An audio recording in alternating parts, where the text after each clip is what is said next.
delve into the chilling case of Alyssa Bustamante, a 15-year-old girl who committed a heinous crime that shocked a small community in St. Martin's, Missouri. In this video, we will explore the details of Alyssa's crime, her trial, and her reaction to being sentenced to life in prison. Brace yourself for a story that will leave you speechless. In October 2009, Alyssa Bustamante, a trusted friend, lured her 9-year-old neighbor, Elizabeth Olton, into the woods near their homes. What started as a seemingly innocent outing quickly turned into a nightmare. Alyssa strangled, stabbed, and slashed Elizabeth's throat, burying her body in a shallow grave. Alyssa Bustamante and Elizabeth Olton were neighbors in the small community of St. Martin's, Missouri. They lived in the same neighborhood and had a seemingly normal friendship. Alyssa, at 15 years old, was known to be a trusted friend of Elizabeth, who was only 9 years old. They would often play together, along with Alyssa's younger siblings. Elizabeth Olton, born on December 15th, 1999, had a promising life ahead of her. She was the youngest of 5 siblings and had a loving family. Elizabeth was described as a happy and outgoing girl who loved dogs, dressing up, and baking cookies. She enjoyed watching the TV show Hannah Montana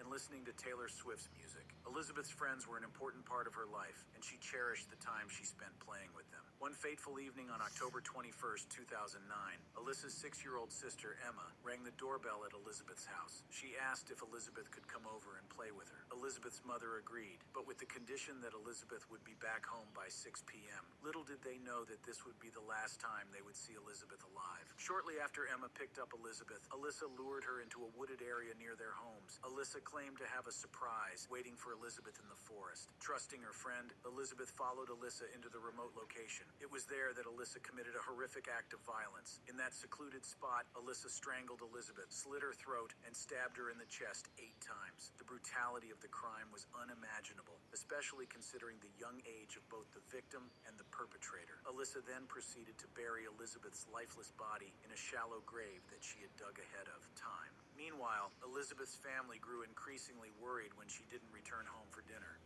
So, I'm 35, I live in Europe, and I want to invest 10,000 euros. What are my options?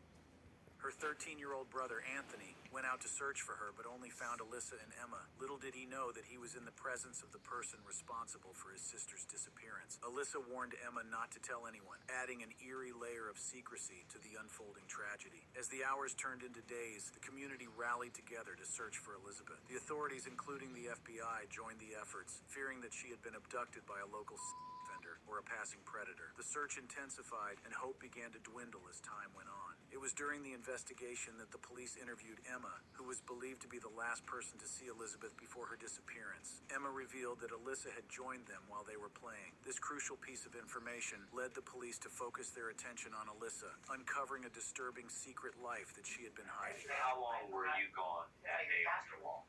I was gone for about an hour. Okay, so you were gone about an hour. When you walked out there, the cow pasture, what were you doing? I was just, nature.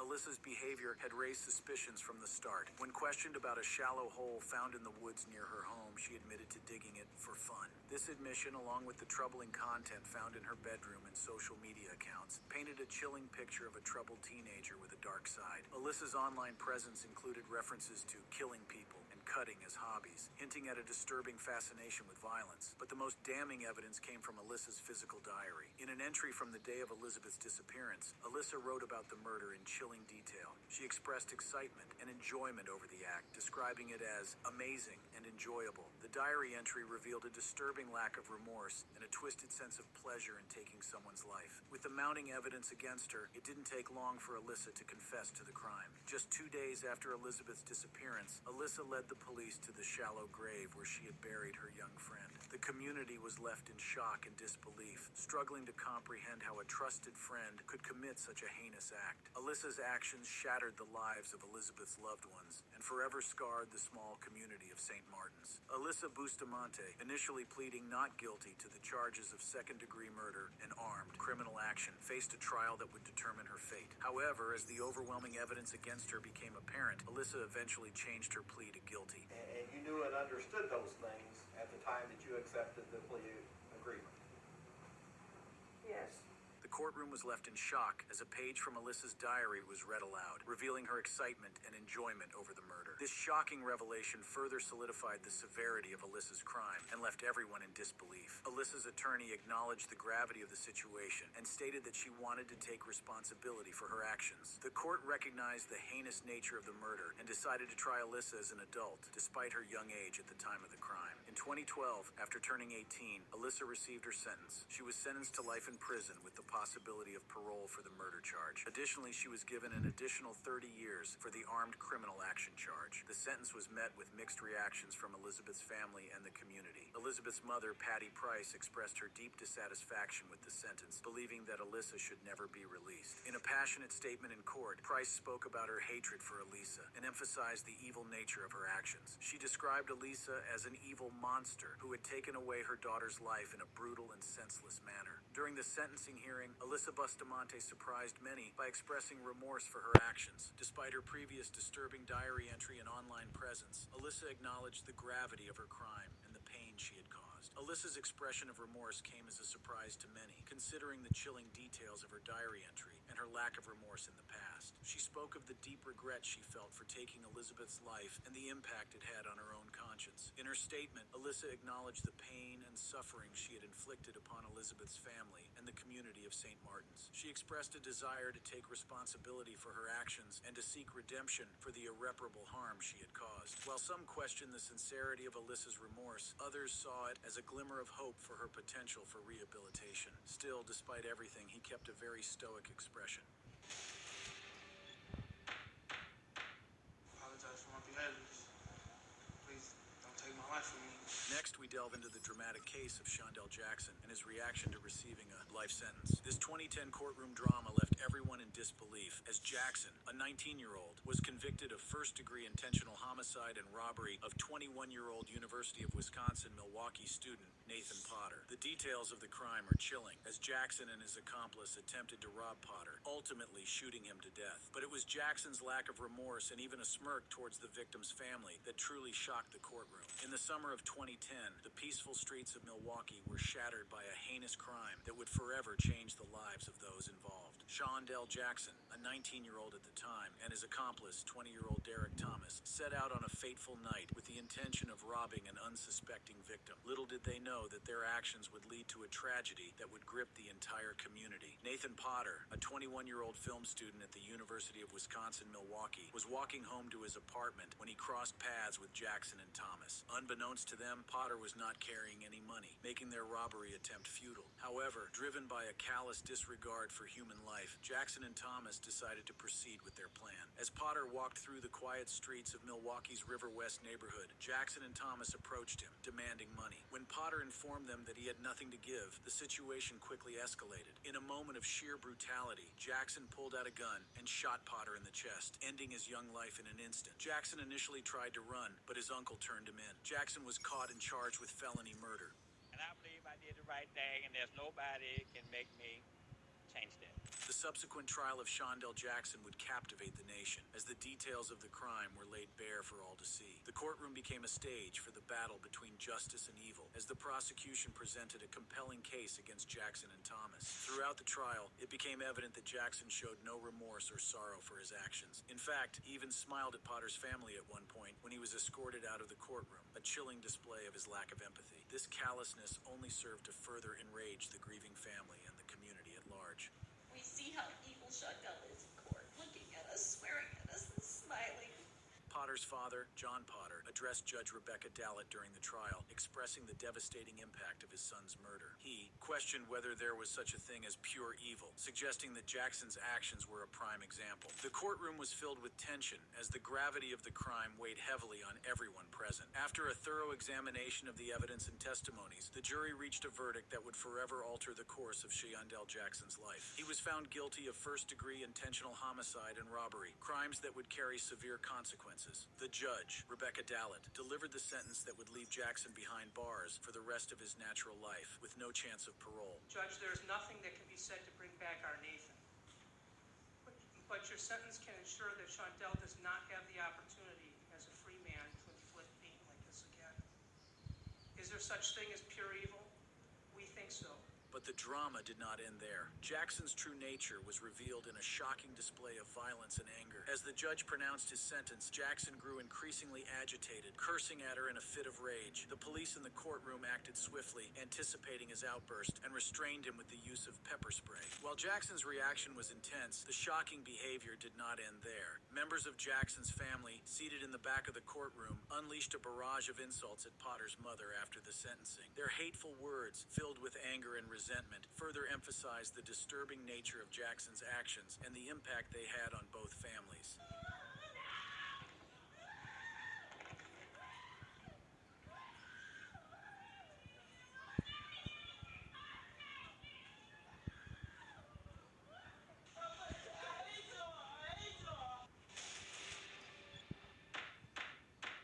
Jaquil Cleveland. Next, we delve into the heartbreaking case of Jaquil Cleveland and his reaction to receiving a life sentence. At just 16 years old, Cleveland was sentenced to 24 years in prison for a crime that shook the nation. In 2015, he fatally shot Frederick McIntosh during a robbery attempt. In a city plagued by gun violence, the story of Jaquil Cleveland stands out as one of the most tragic and shocking. Born and raised in Cleveland, Ohio, Jaquil was just a teenager when his life took a dark turn. Let's take a closer look at the events that led up to the fateful day that changed everything. It was 2015 when 15-year-old Jaquil Cleveland found himself caught up in a series of events that would forever alter the course of his life. On a seemingly ordinary day, Jaquil, along with his accomplice, 17-year-old Jaquil Baylor, embarked on a path that would lead to a devastating outcome. Ann Jeanette Bailey, a resident of Cleveland, had been in a long-term relationship with Frederick McIntosh, a New Yorker visiting her at the time. Little did they know that their lives were about to intersect with Jaquil Cleveland's in the most tragic way. On that fateful day, Bailey and McIntosh sat in their car, blissfully unaware of the danger lurking nearby. Two young boys, Jaquil Cleveland and Jaquil Baylor, approached the vehicle, their intentions concealed by the innocence of their youthful faces. With guns in hand, Jaquil and Jaquil demanded money from Bailey and McIntosh. Fear and panic filled the air as the couple realized they were being targeted. McIntosh, a father of four, refused to be a victim and fought back against the assailants. During the struggle, Jaquil Cleveland made a fateful decision. He reached into the car and fired a single bullet into McIntosh's back. The sound of the gunshot echoed through the neighborhood, forever changing the lives of everyone involved. With their crime committed, Jaquil and Jaquil fled the scene, leaving behind a lifeless body and a shattered sense of security. McIntosh was later pronounced dead at the scene, leaving his loved ones to grapple with the unimaginable loss. The news of the senseless killing spread like wildfire, sending shockwaves through the community. The tragic events that unfolded that day served as a stark reminder of the devastating consequences that can arise from easy access to firearms. It wasn't long before law enforcement caught up with Jaquil Cleveland and Jaquil Baylor. The two young boys were apprehended and brought to justice, setting in motion a legal process that would determine their fate. As the trial began, the details of the crime were laid bare for all to see. Jaquil Cleveland, now facing the consequences of his actions, had to confront the reality of the life he had taken and the pain he had inflicted upon McIntosh's family. Sheila Mosley, McIntosh's sister, attended the trial, her grief etched on her face. Clad in a t-shirt bearing her brother's photo, she made it clear that forgiveness was not on her agenda. The pain of losing her brother was too deep to be assuaged by mere words. On the other side of the courtroom, Jaquil's mother, Victoria Flinoy, sat with a heavy heart. She struggled to comprehend how her son, the same little boy who once dreamed of a bright future, had ended up on this dark path. Throughout the trial, Jaquil Cleveland and Jaquil Baylor showed signs of remorse. They confessed to their crime, taking responsibility for their actions. Their lawyers negotiated a deal to avoid an aggravated murder charge, which could have resulted in a life sentence. McIntosh's family, devastated by their loss, attended the trial, seeking justice for their loved one. Sheila Mosley, McIntosh's sister, made her feelings clear, refusing to forgive the young men responsible for her brother's death. Her pain and anger were palpable. On the other side of the courtroom, Jaquil's mother, Victoria Flinoy, sat with a heavy heart. She struggled to reconcile the actions of her son with the dreams he once had. Flinoy's presence served as a reminder of the ripple effect of Jaquil's choices. Jaquil Cleveland, in a moment of vulnerability, expressed his remorse for his actions. He addressed McIntosh's family, acknowledging the pain he had caused. The weight of his words hung in the air, a stark reminder of the irreversible consequences of his impulsive decision. At the time, I would apologize to the family. Say I'm sorry for what I did. I know it was wrong. Now I'm ready to take my punishment for what I did. I would apologize to my mom. Say I'm sorry for what I did. Way better than that. I'm sorry for breaking your heart. Jaquil Baylor, too, showed remorse for his involvement in the crime. He expressed regret for the role he played, understanding the magnitude of the tragedy that unfolded. The courtroom was filled with a somber atmosphere as the young men confronted Neu Mixers reparierender Balsam. Glättet rissige und raue Stellen. Mit Glycerin, Urea und... The young men confronted the consequences of their actions. Finally, the day of reckoning arrived. Common Pleas Judge Joan Sinenberg delivered the sentence that would shape the future of Jaquil Cleveland and Jaquil Baylor. The weight of a 24-year prison term hung heavy in the air, a stark reminder of the gravity of their crime. As Jaquil and Jaquil were led away from the courtroom, their fate sealed, the impact of their actions reverberated through the lives of all those involved. McIntosh's family was left to grapple with the void left by his absence, while Jaquil's family faced the harsh reality of his incarceration. Victoria Flanoy, Jaquil's mother, was left to reflect on the choices her son had made. She struggled to understand how the dreams he once had could be overshadowed by such a tragic turn of events. Flanoy's heartache was a testament to the pain experienced by families on both sides of the courtroom. Before Jaquil Cleveland was led away, Judge Sinenberg offered him some advice. She urged him to stay away from prison gangs and to use his time behind bars to reflect on his mistakes. The judge hoped that Jaquil would find a way to turn his life around once he was released. With a heavy heart, Jaquil Cleveland left the courtroom, beginning his journey through the penal system. The impact of his actions would stay with him for the rest of his life, serving as a constant reminder of the irreversible consequences of that fateful day. One of the most painful parts of the trial was when Jaquil Cleveland expressed remorse for his actions. He acknowledged the pain he had caused McIntosh's family and his own mother. In a poignant moment, he turned to his mother and uttered the words that would forever haunt her. "You did raise me better than that. I'm sorry to break your heart." Tonight, the 19-year-old accused of murdering his teenage roommates is locked up in jail and a judge is not letting him out.